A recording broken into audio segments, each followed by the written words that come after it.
Welcome to Bedtime True Crime, the YouTube channel that takes you on a haunting exploration of the world of true crime, serial killers, and unsolved mysteries. Join us as we journey into the shadows, unearthing spine-tingling tales that will keep you awake at night.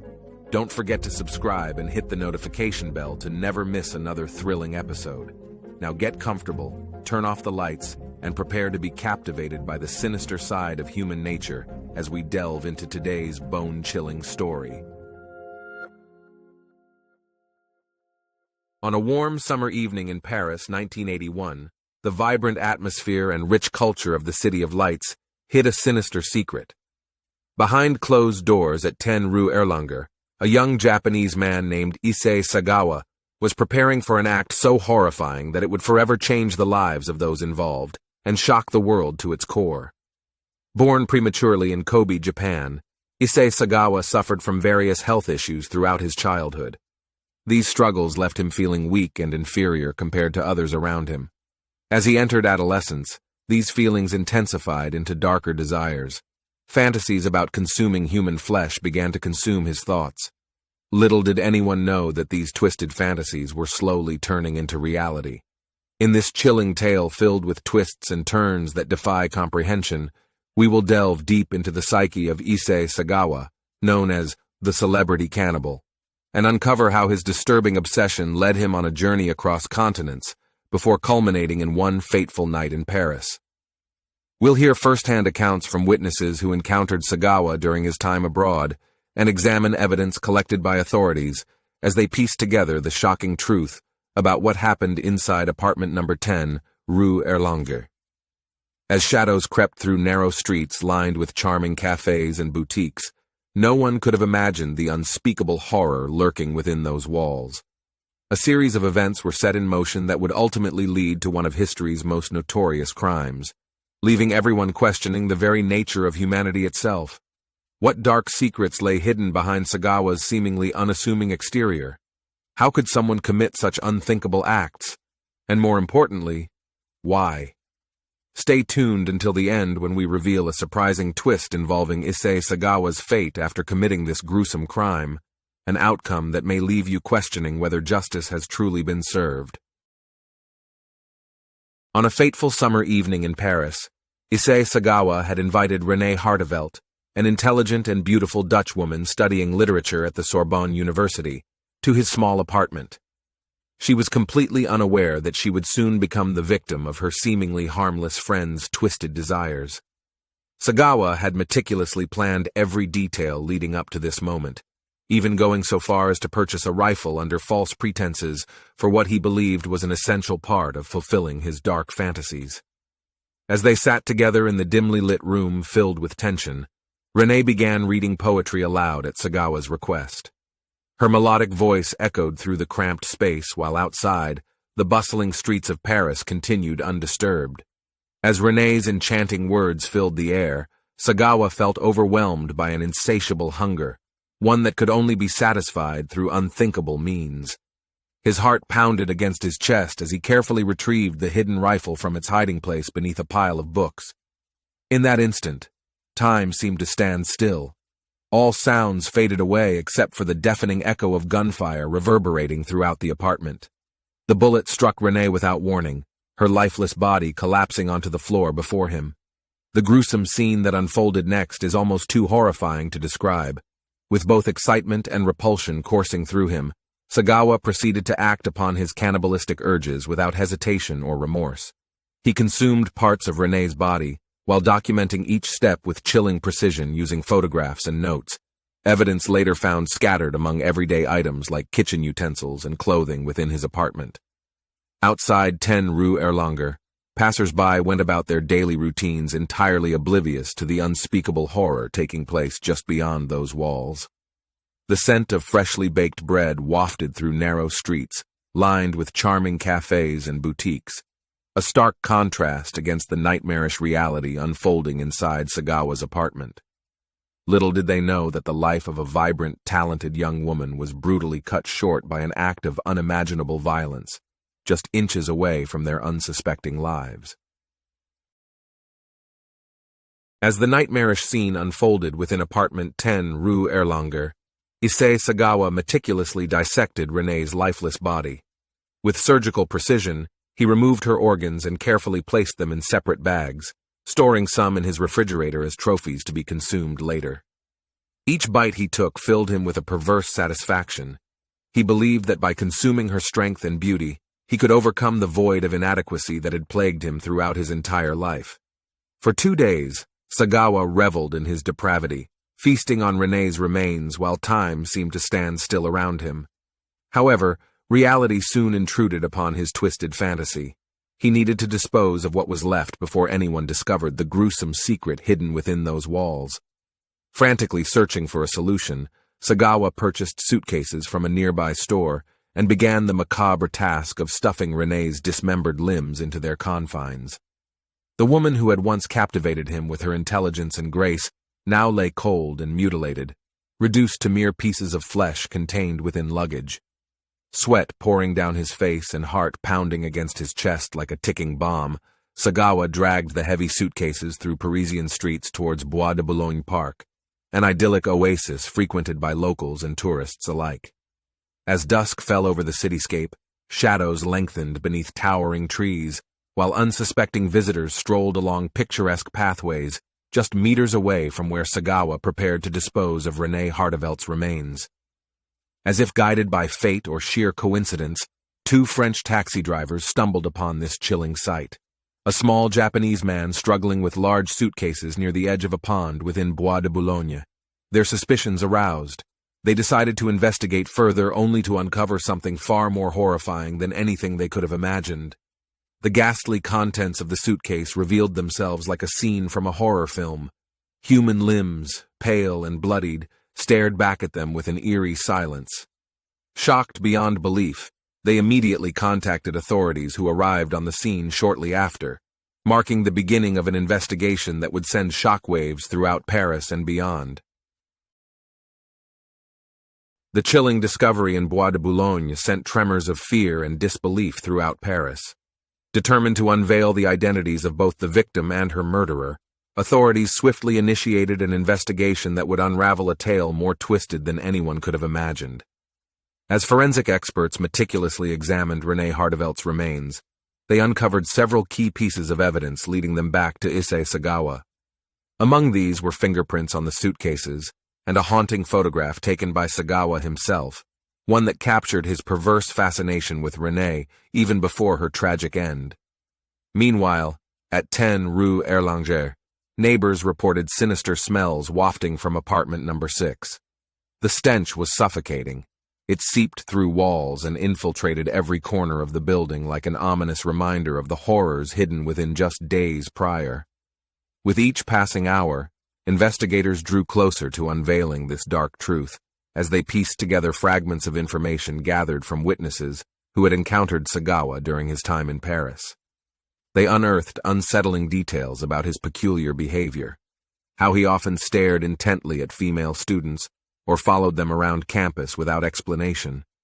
And then there was his obsession with cannibalism, something he openly discussed with classmates, but dismissed as mere fantasy when confronted about its disturbing implications.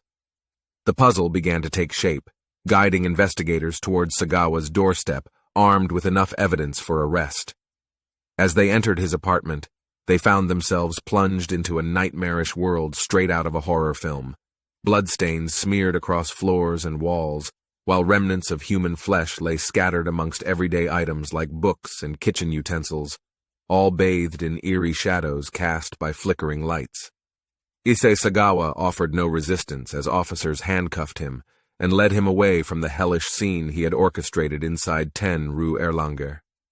As the door closed behind them, leaving only silence and the lingering stench of death, one couldn't help but wonder what other secrets lay hidden within those walls. As the news of Issei Sagawa's arrest rippled through society, disbelief and shock gripped the world. How could someone so seemingly ordinary commit such unspeakable acts? What sinister force propelled him to cross that unimaginable boundary between dark fantasy and gruesome reality? During his chilling interrogation, Sagawa divulged every twisted detail about his lifelong obsession with cannibalism. He candidly spoke of his insatiable desire to consume human flesh in pursuit of power and vitality, a hunger that had haunted him since childhood. Investigators recoiled in horror as they listened to Sagawa's grotesque account of how he brutally murdered Renee Hartevelt before feasting on her remains over several days. It became painfully clear that this was no ordinary crime. It marked the apex of years spent cultivating morbid fantasies until they spiraled violently out of control. As word spread like wildfire throughout Parisian society, those who knew both Sagawa and Renee found themselves grappling with guilt-ridden confusion. Were there warning signs overlooked along the way? Could anything have been done differently to prevent this horrific tragedy from unfolding? The media frenzy surrounding the Celebrity Cannibal only intensified as reporters delved deeper into Sagawa's past, unearthing disturbing patterns indicative of an individual teetering precariously on the brink of madness. Yet perhaps most shocking was the revelation that this wasn't Sagawa's first foray into fulfilling his perverse desires. Years earlier in Tokyo, he stalked another woman with eerily similar intentions, but ultimately failed when she valiantly fought back against his advances.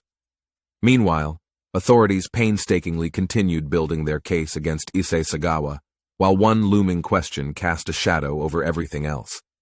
What kind of justice awaited a man whose crimes defied all comprehension? In Part 5, we will explore the aftermath following Issei Sagawa's capture, including public reaction, legal proceedings, and the haunting question of whether true justice would ever be served. As we delve deeper into this chilling tale, remember to brace yourself for the shocking twists and turns yet to come. The investigation into Issei Sagawa's heinous crime was a complex and challenging process for authorities. They had to meticulously analyze the evidence collected from both the Bois de Boulogne Park and Sagawa's apartment, as well as gather testimonies from those who knew him during his time in Paris. Forensic experts played a crucial role in this case, examining Renee Hartevelt's remains to determine the cause of death and establish a timeline of events that transpired after her murder. Through their work, they were able to confirm that she had been shot with a rifle, consistent with Sagawa's confession, before being dismembered and partially consumed.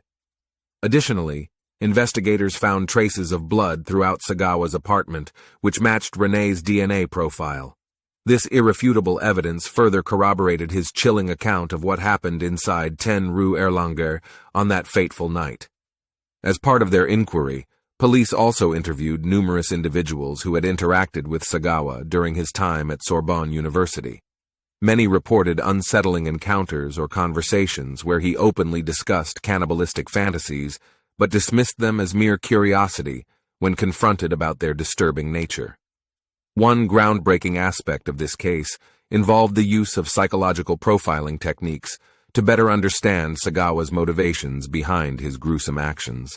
Experts delved deep into his psyche, exploring how feelings of inadequacy stemming from childhood health issues may have fueled his obsession with consuming human flesh in an attempt to gain strength and power. Despite these challenges faced by investigators, they managed to build a strong case against Issei Sagawa based on forensic evidence, witness accounts, and his own chilling confessions. The impact of Issei Sagawa's crime reverberated far beyond the confines of his apartment, leaving a trail of devastation in its wake. Renee Hartevelt's family and friends were left to grapple with the unimaginable loss of their loved one, a bright, talented young woman whose life was brutally cut short by an act of unspeakable violence. As news spread about the horrific details surrounding her murder, those who knew Renee struggled to reconcile the vibrant person they remembered with the gruesome fate that had befallen her. Her parents spoke out about their daughter's passion for literature and her dreams of becoming a writer, how she had traveled from the Netherlands to Paris in pursuit of higher education, only to fall victim to such a monstrous act at the hands of someone she considered a friend. Renee's classmates at Sorbonne University mourned her passing as well, recalling fond memories shared during their time together while grappling with feelings of guilt over whether anything could have been done differently to prevent this tragedy from occurring. In stark contrast to these poignant remembrances stood Issei Sagawa himself, a man devoid of empathy or remorse for his actions. As he sat behind bars awaiting trial, it became increasingly clear that there would be no redemption or closure for those affected by his crimes, only unanswered questions and lingering heartache. Issei Sagawa's descent into infamy as the Celebrity Cannibal can be traced back to his upbringing in Kobe, Japan. Born prematurely and plagued by health issues throughout his childhood, he often felt weak and inferior compared to others around him. As he grew older, these feelings of inadequacy manifested themselves in darker desires, fantasies about consuming human flesh that would eventually consume him. Sagawa's early life was marked by isolation and a sense of not belonging. He struggled with forming meaningful connections with others due to his introverted nature and the growing darkness within him. Despite this, he managed to excel academically and even earned a scholarship to study literature at Sorbonne University in Paris. However, it was during his time abroad that Sagawa's twisted obsessions began spiraling out of control. His fascination with cannibalism intensified as he found himself surrounded by beautiful women who embodied everything he believed himself to lack: strength, vitality, and confidence. Psychological experts have attempted to understand what drove Issei Sagawa down such a dark path. Some theories suggest that his desire for power stemmed from feelings of inadequacy rooted in his physical frailty. By consuming the flesh of those he deemed strong or attractive, he hoped to absorb their qualities and overcome his own perceived shortcomings. Others point towards possible neurological factors contributing to his deviant behavior, specifically damage sustained during birth, which may have affected areas of the brain responsible for impulse control or moral reasoning. Regardless of the underlying causes behind Sagawa's actions, one thing remains clear. The man dubbed the Celebrity Cannibal represents an extreme example of how unchecked obsession can lead someone down a horrifying path from which there is no return. The manhunt for Issei Sagawa was swift and efficient, thanks to the diligent work of French authorities. After discovering René Hardevelt's dismembered remains in Bois de Boulogne Park and connecting them back to Sagawa through forensic evidence, investigators wasted no time in apprehending him at his apartment. During his arrest, Sagawa offered no resistance or attempt to escape, a stark contrast from the meticulous planning that had gone into carrying out his gruesome crime. He seemed almost resigned to his fate as he was taken into custody and transported to face justice. The trial of Issei Sagawa captivated audiences worldwide, with people struggling to comprehend how someone could commit such unspeakable acts against another human being. As details about his life and motivations were revealed during court proceedings, many found themselves grappling with feelings of revulsion and disbelief. Throughout the trial, key pieces of evidence were presented by prosecutors: the rifle used in René's murder, photographs taken by Sagawa documenting her mutilation, witness testimonies recounting unsettling encounters with him leading up to the crime, and finally, his own chilling confessions detailing every step of his descent into darkness. In an unexpected turn of events, however, Issei Sagawa would ultimately avoid facing punishment for his actions due to legal technicalities between France and Japan. Deemed mentally unfit to stand trial in France, he was deported back to Japan, where authorities struggled with how best to handle this unprecedented case. In the end, without sufficient grounds under Japanese law for prosecution related specifically to cannibalism or necrophilia, they were forced to release him, leaving many outraged at what they perceived as a failure of justice. Despite the notoriety surrounding the Celebrity Cannibal, Issei Sagawa managed to evade any significant consequences for his horrific crimes. Today, he lives a relatively quiet life in Tokyo while continuing to profit off the infamy brought on by his unspeakable actions. The shocking outcome of this case serves as a chilling reminder that sometimes, even the most heinous acts can go unpunished. As we reach the conclusion of this harrowing tale, it's difficult to comprehend how Issei Sagawa, a man responsible for such unspeakable acts, managed to escape any meaningful punishment. The story of the Celebrity Cannibal serves as a stark reminder that even in our modern world, there are still cases where justice remains elusive. In retracing the steps leading up to René Hardevelt's tragic murder and examining the twisted motivations behind Issei Sagawa's actions, one can't help but wonder what could have been done differently to prevent this horrific crime from occurring. Were there warning signs missed along the way? Could anyone have predicted just how far his dark obsessions would take him? Ultimately, while we may never fully understand what drove Issei Sagawa down such a horrifying path, or why he was allowed to walk free after committing these atrocities, we must remember the life of Renee Hartevelt, a bright, talented young woman whose dreams were tragically cut short by an act of unimaginable violence. That'll be all for this evening, fellow night owls. We love to hear your feedback, so if there's a notorious killer or sinister story you want us to cover, please let us know in the comments, which we check daily. Also, don't forget to like this video, subscribe to the channel, and hit the notification bell to stay up to date with all our stories and allow us to continue telling our true crime tales.